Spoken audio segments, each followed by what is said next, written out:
उसको आज तो सबसे पहले अपने दोस्त के लिए वर्ड यूज करेंगे डियर फ्रेंड हो जाएगा ऑफिशियल लगा, लेकिन थोड़ा अच्छा कर लिखेंगे जैसे अपन थोड़ा बोले तो यहाँ पे डियर अगर फ्रेंड अपन लिखेंगे तो उसके बाद अपने क्वेश्चन पे फोकस रखो। क्वेश्चन क्या है, एक बार याद रखो जब भी लेटरबाजी होती है ना फोन तुम्हारे घर पे तुम्हारी मदर, तो उनके मदर को फोन लगाती है जब, तो तुम्हें पता है सबसे पहले क्या बोलते हैं कि वो मैं तो यार ठीक हूँ ना, तो ये भी नहीं है तो खाना खाएगा खाएगा भी रोज खाते ही हो पर कुछ नहीं बोलते हैं। तो वही सब फर्जीवाड़ा इसमें भी करना है, और क्या है इनफॉर्मली क्या मतलब ऐसे पूछना है, हालचाल पूछना है यार, मतलब मैं ठीक हूँ, मैं तो यहाँ पढ़ने गया था, संडे को भी क्लासेस लग रही मेरी है ना, दो टीचर ऐसे इकट्ठे हो गए और क्लासेस लग रही देखो, पर वो क्या है हम गए थे तो हमने ये किया, ये सब फालतू बातें बोलनी होती है। मैंने पहले ही बोला था तुम्हें स्टार्टिंग में जब मैंने दो लेटर लिखे थे ना फॉर्मल फॉर्मेट, क्या बोला था इसमें एक ऑफिशियल बातें करनी है, इसमें फालतू बातें करनी है। वो बातें जो अपन अच्छे लोगों से, कलेक्टर से, प्रिंसिपल से, ऑफिस वालों से नहीं कर सकते ना, वो सारी बातें अपन इसमें करेंगे। तो डियर फ्रेंड उन्होंने लिखा, उसके बाद अपन एक लॉजिक सिंपल लगाया, मैंने भी याद दिलाया फोन वालों को इसीलिए तुम यहाँ पे लिखोगे I am fine here. Sania तू बोल तो दे कभी, आई एम फाइन मेरा क्वेश्चन वो खुद ही सब सिंपल सा लॉजिक है कि अपन ये बात हिंदी में सबको रोज बोलते हैं, तुम्हारी मदर को, मेरी मदर को जरूर बोलते हैं कि मैं तो ठीक हूँ और तुम सुना। तो आई एम फाइन हियर, उसके बाद फुल स्टॉप लगाएंगे, फिर लिखेंगे आई होप। होप मतलब क्या होता है, आशा है कि तुम ठीक हो। I hope you are also, B लगाया उसमें, हिंदी में बोला उसने बी, बी के क्या लगता है also, you are also fine. आगे क्या आएगा वो बता दो तुमको। हेयर मतलब क्या होता है यहाँ, वहां के लिए क्या लगाएंगे गुड, फाइन देयर। ये लाइन लिखनी कंपलसरी सब में। तुम्हारे फ्रेंड को बुलाओ, तुम्हारे पिताजी को बुलाओ, पिताजी को कैसे बुलाओगे, तो तुम्हारे पिताजी कुछ बोलो मेरी पढ़ाई अच्छी चल रही है, तो ये बात, ये ज्ञान सभी तो इंडियंस बांटते हैं स्टार्टिंग में, मैं ठीक हूँ तुम्हारा ठीक हूँ। उम्मीद करता हूँ लेटर में क्या होता है, फोन में क्या होता है तुरंत पूछ लेते तू कैसा है, पर लेटर में ऐसा थोड़ी होता है, लेटर जाएगा उसके बाद फिर रिटर्न आएगा, तो उम्मीद ही रख सकता है तुम भी वहाँ ठीक ही होंगे। तो ये लाइन कंपलसरी लिखो, find out at least one number, simple अगर नहीं आ रहा है तो। इसके अलावा ऊपर तो मतलब तीन लाइनों बनती थी, जो एड्रेस होगा उस लेटर में दिया होगा। एड्रेस में क्या होता है कि अगर दिया है तो ठीक है, नहीं दिया है तो ऐसे लिखते हैं उसको, मान लो 69 तो ये होगा सिटीज के सेक्टर नंबर होते हैं, बड़ी बड़ी सिटीज में सेक्टर्स में डिवाइड, अपने यहाँ क्या होता है कि वो कुछ भी ना, वो जो डिप्पी लगी है ना उनके घर के पास में चले गए, तो ऐसा सिटीज में नहीं होता है, इतनी सारी डिप्पी होगी वहां पे, तो ट्रांसफॉर्म्स होते हैं। 69 अपना लिख दिया सेक्टर है ना, या नहीं लिखो तो चलेगा 69। उसके बाद किसी भी कॉलोनी का लॉजिकल नेम क्या होता है, कुछ भी कॉलोनी, बिहार कॉलोनी हो गई, गांधी मार्ग हो गया, कुछ भी एमजी रोड हो गया, एबी रोड हो गया, बहुत सारे नाम होते हैं। अगर क्वेश्चन में दिए हैं तो वो लिखो, कोई दिक्कत नहीं होता, सिर्फ टिप्पणी ही है, क्वेश्चन में सिंगल लिखना है। तो अगर नहीं दिया है तो मैं लिखा मान लो एबी रोड, ठीक है। अब एबी रोड लिख दिया मैंने, सिटी कौन सी आई, मान लो इंदौर आई, इंदौर लिख दिया मैंने, इसके बाद यहाँ क्या आ जाएगी, डेट आ जाएगी, ठीक है। ये तीन लाइन उधर नहीं बनेगी, जगह नहीं थी इसमें उधर बना दी, तुम इधर लिखोगे यहाँ पे, सबसे पहले हाँ सबसे पहले आई, हाँ सबसे पहले आएगा। तो उस एड्रेस को प्रॉपर फॉर्मेट में डालने का एक नंबर देते हैं, वही बात प्रॉपर फॉर्मेट डालने का, और इस एक लाइन का यहाँ तक फिनिश करने का भी एक नंबर मिलता है। तो फिर वही बात, नए लेटर्स अगर आगे लाइफ में एप्लीकेशन 3 नंबर अर्न कर लेते हैं, इस वाले में कर लिया।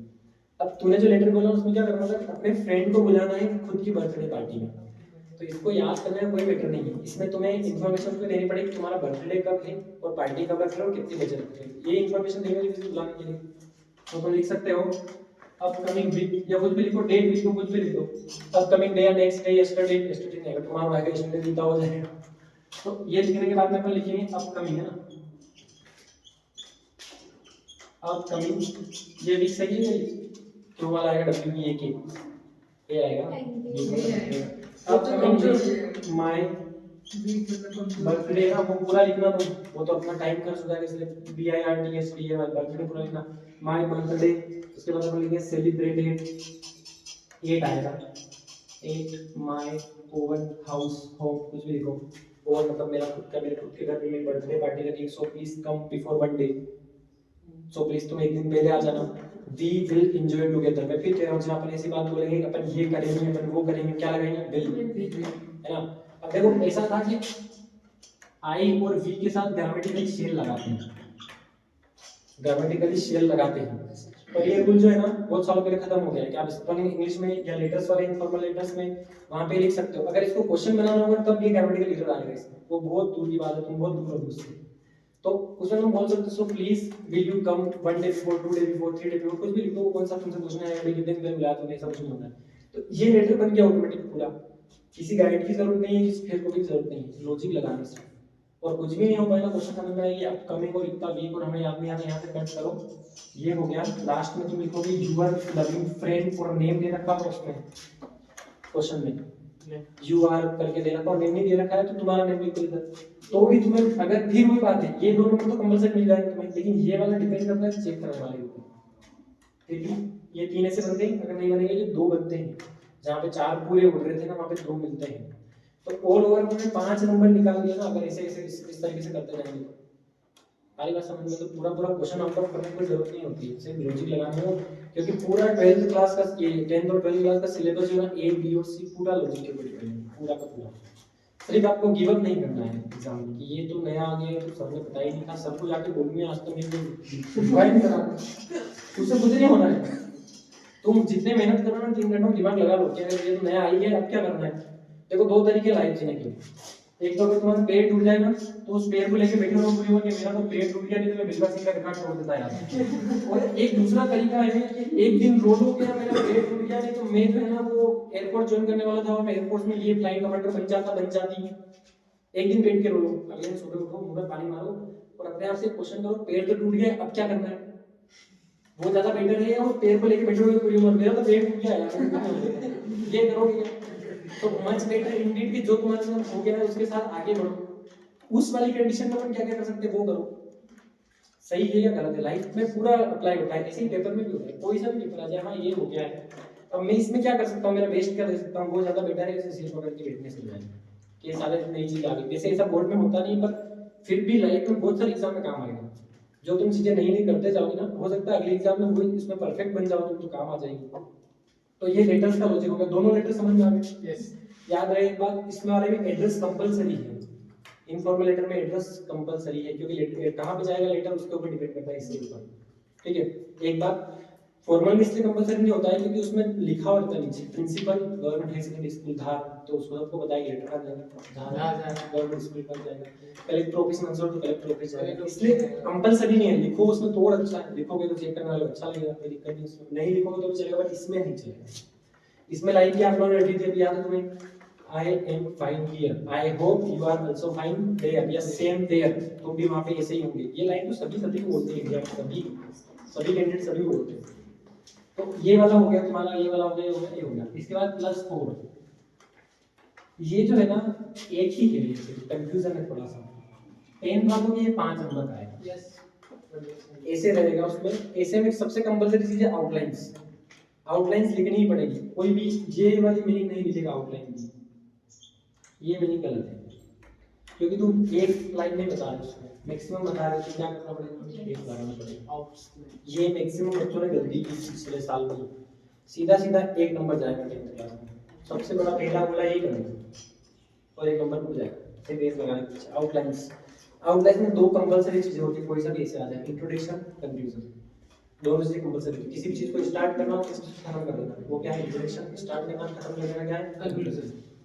सारी बातों की छोटी-छोटी बातें करना कंक्लूजन कहलाता है। सारी बातों के बारे में बताना स्टार्टिंग में इंट्रोडक्शन कहलाता है, और उनके बारे में डिस्कशन करना वो ऐसे कहलाता है। ये ऐसे का फॉर्मेट है।